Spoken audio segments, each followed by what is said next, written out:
Buenos días, buenas tardes y buenas noches. Bienvenido a este rincón del cosmos. Te habla Joshua. Hoy hablaremos acerca de cómo podemos viajar en el tiempo. Y para empezar, tenemos que viajar al pasado, dar un paso atrás. Bueno, muchos pasos atrás. Seguramente en algún momento te habrás preguntado ¿qué tan lejos están las estrellas? Esta pregunta fue clave en el avance de la civilización hasta el punto que hoy conocemos. Hace unos 2400 años, Aristóteles propuso que la Tierra estaba en el centro del universo, el cual sería esférico y relativamente pequeño. A este modelo se llama entonces geocéntrico. Este concepto marcaría muy fuertemente el futuro de la humanidad. Claudio Ptolomeo, unos 400 años después, retomó los escritos de Aristóteles y publicó su obra más importante, el Almagesto. En él se exponía que la Tierra estaría en el centro del universo y todo giraba en torno a esta, incluidos el Sol, la Luna y las estrellas. Todos pegados a una especie de telón que estaba firme en el cielo. Nada en él cambiaba y permanecía así por toda la eternidad, el firmamento. Además de esto, las estrellas estaban pintadas en este telón, como si fuera una bóveda gigante pintada. Como cuestión de todo esto, el universo parecía bastante pequeño, si acaso de unos pocos miles de metros. La razón de esta obra, entre muchas otras, era explicar los movimientos de algunos cuerpos extraños por lo contraintuitivo que resultaba el camino que describían. Para entender a lo que me refiero, así es como luce la bóveda celeste en una noche cualquiera. Al pasar las horas, toda la bóveda se mueve como si una esfera gigante donde está la Tierra en el centro girara lentamente hasta completar una vuelta cada 24 horas. Sí, toda la bóveda se mueve, pero las estrellas no se mueven en relación de unas a otras. Por cierto, esas luces que ves pasar a ratos son los satélites que podemos ver al día de hoy, no son astros del cosmos.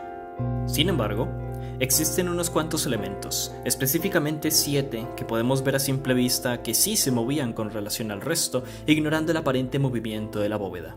La palabra que usaron los griegos para referirse a ellos, traducida literalmente al español como errantes o vagabundos, fue esta cosa de acá, que por supuesto se pronuncia planetas. Y a estos vagabundos se les llamó Luna, Sol, Mercurio, Venus, Marte, Júpiter y Saturno.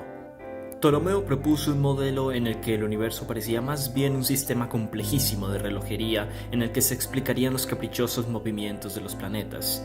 Pero Ptolomeo aclaró en su obra que sus escritos no pretendían describir la realidad tal y como es, sino sencillamente describir lo que éramos capaces de observar, lo aparente, sin tener en cuenta que fuesen los hechos reales. Esta forma de Ptolomeo de haber intentado describir simplemente lo aparente es llamada positivismo, y aunque sea útil en muchos casos, no suele ser la descripción de cómo son las cosas en verdad, descripción que se llama realismo.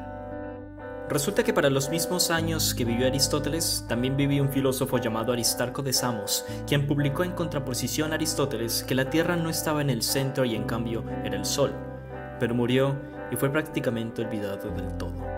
No fue sino hasta el siglo XVI, con Nicolás Copérnico y su publicación sobre las revoluciones de los orbes celestes, en que la humanidad daría un paso significativamente grande. Copérnico demoró 25 años trabajando en el que se llamó el modelo heliocéntrico del universo. Eso sí que era tener tiempo libre. Él vio en la obra de Aristarco un modelo mucho más sencillo y aparentemente correcto del universo, donde el Sol estaba en su centro y la Tierra, tal y como lo hacían los demás planetas, daban vueltas en círculos a su alrededor.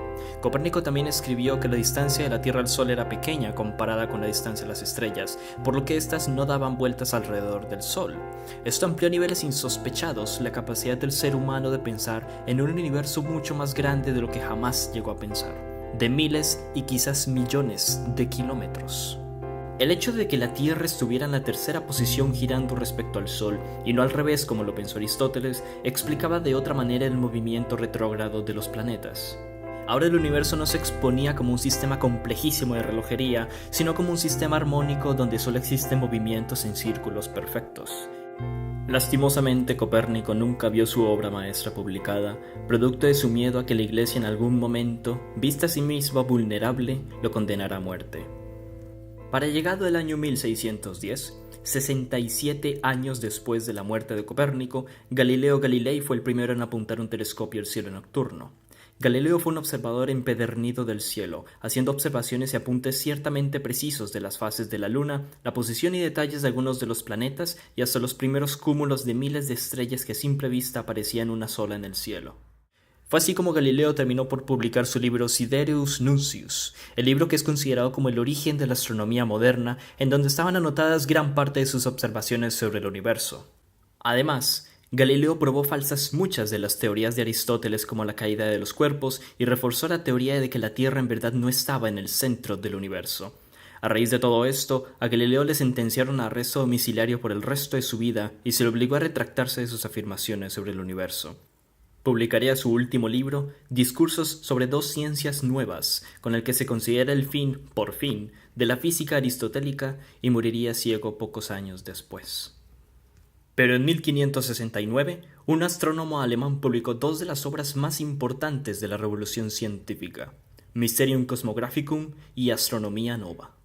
Su autor, Johannes Kepler, después de publicar su primer libro, comenzó a trabajar con Tycho Brahe, quien en su momento construyó el observatorio más grande del mundo. Una relación llena de desconfianza, pero muy útil para Kepler, que era un matemático astuto. Usó los datos de Tycho después de su muerte, los cuales, digamos que tomó prestados, e intentó cuadrar el modelo copernicano que ofrecía los círculos perfectos y se dio cuenta que era absolutamente imposible. Un desfase en la predicción de este modelo en la órbita de Venus le pareció inaceptable, a lo que escribió en Astronomía Nova que había resultado en, cito, una carreta de estiércol. Así que decidió intentarlo con las elipses en contra de su muy arraigada moral religiosa, y lo consiguió. ¿Por qué elipses habiendo círculos?, se lamentó Kepler en su libro. Luego se consoló y escribió, si los planetas son imperfectos, ¿por qué no han de serlo sus órbitas? Pocos años luego, Isaac Newton retomó las obras de estos y tantos otros personajes representativos de la revolución científica más importante de la historia, y estaba completamente convencido de que la caída de una manzana podía ser explicada por exactamente el mismo fenómeno por el que la luna no se cae. Y así, para 1687, publicó la que quizás sea la obra más importante del conocimiento científico humano, Principios matemáticos de la filosofía natural. Esta es una serie de 3 libros donde expone una descripción completamente nueva y además precisa sobre el movimiento de los cuerpos. Y así Newton logró explicar cómo la luna gira alrededor de la Tierra, cómo la Tierra gira alrededor del Sol y cómo se mueven las cosas. Tuvieron que pasar unos 2000 años para que el ser humano por fin entendiera que no es una parte muy importante del universo, en cambio que es solo una parte más.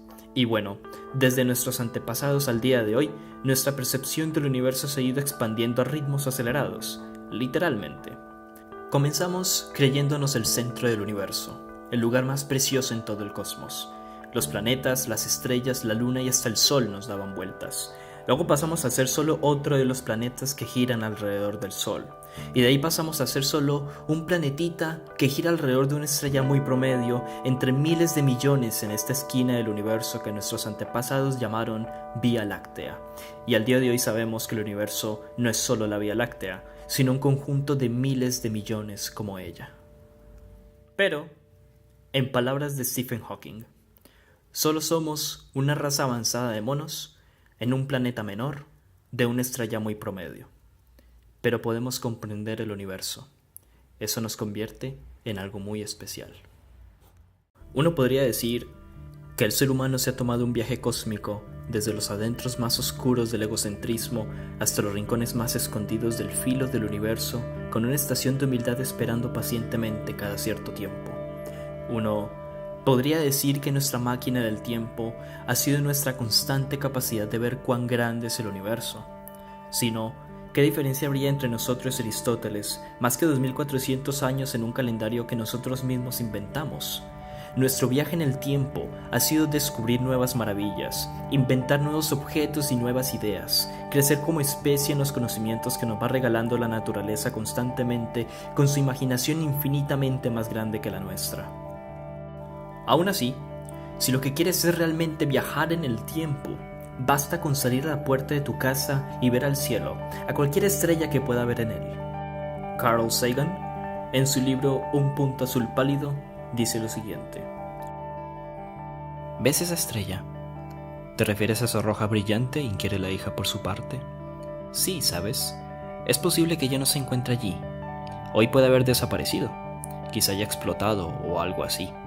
Su luz todavía está viajando por el espacio y no ha llegado a nuestros ojos hasta ahora. No la vemos como es, sino como fue. Muchas personas se quedan absolutamente maravilladas cuando se ven confrontadas por primera vez con esta simple verdad. ¿Por qué? ¿Por qué debería ser tan increíble?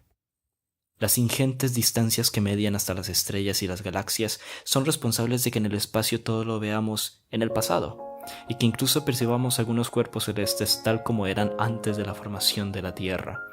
Los telescopios son en realidad máquinas del tiempo. Mucho tiempo atrás, cuando una galaxia primitiva empezaba a verter la luz a la oscuridad que la envolvía, ningún testigo podía saber que, miles de millones de años después, unos cuantos pedazos remotos de roca y metal, hielo y moléculas orgánicas acabarían por juntarse para formar un lugar llamado Tierra, o que la vida nacería y evolucionaría hasta dar seres pensantes que, un buen día, tomarían un fragmento de esa luz galáctica y tratarían de averiguar qué era lo que se había colocado en su camino. Y cuando la Tierra muera, dentro de unos 5.000 millones de años, cuando haya quedado reducida a cenizas o haya sido tal vez engullida por el Sol, surgirán otros mundos, estrellas y galaxias que nada sabrán de un lugar llamado en su día la Tierra. Gracias. Y procura no solo acompañarme, sino disfrutar conmigo mientras podamos de este rincón del cosmos.